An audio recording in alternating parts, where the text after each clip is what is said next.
नमस्कार, सिंपल रेसिपीमध्ये सगळ्यांचं स्वागत आहे। आज आपण बनवणार आहोत आंब्यापासून गोड पुरी, मँगो पुरी। रेसिपीला सुरुवात करूया। 2 कप गव्हाचं पीठ घेतलं आहे। अर्धा वाटी रवा घालून घ्यायचा, त्यामध्ये अर्धा वाटी गूळ घालून घ्यायचा। गूळ कापून किंवा किसून घेतला तरीही चालेल।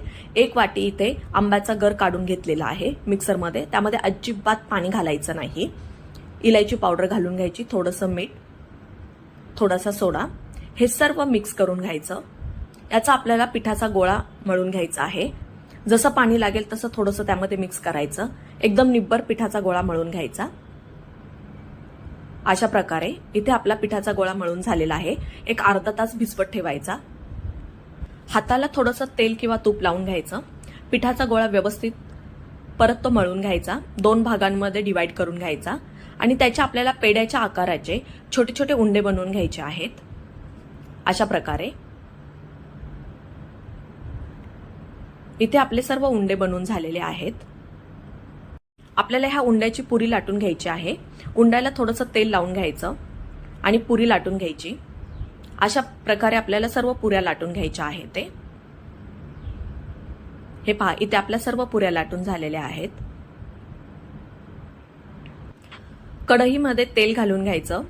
तेल चांगलं गरम झाल्याच्या नंतर त्यामध्ये एक एक पुरी सावकाश सोडून द्यायची। हे पहा, तेलामध्ये पुरी किती छान टम्म फुगलेली आहे ना। दोन्ही बाजूने उलटून आणि पलटून घ्यायची। गोल्डन लाल कलर येईपर्यंत तेलामध्ये पुरी तळून द्यायची। गोल्डन लाल कलर आल्याच्या नंतर पुरी काढून घ्यायची। इथे आपल्या सर्व पुऱ्या तळून झालेल्या आहेत। हे पहा, किती छान पुऱ्या झाल्या आहेत ना। पुरीला कलर पण किती छान आलेला आहे ना, येलो कलर। मी तुम्हाला एक पुरी इथे फोडून दाखवते। हे पहा, किती छान पुरी झालेली आहे ना। ही मँगो पुरी तुम्ही आमरसाबरोबर, श्रीखंडाबरोबर किंवा सकाळी नाश्त्याला चहा बरोबर खूप छान लागते। ही मँगो पुरी लहानांपासून मोठ्यांना आवडेल।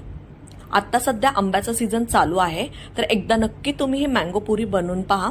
कमेंट बॉक्समध्ये मला नक्की सांगा की मँगो पुरी कशी झाली। चॅनलवर तुम्ही जर का नवीन असताल तर लाईक, शेअर, सबस्क्राईब करण्यासाठी अजिबात विसरू नका। तोपर्यंत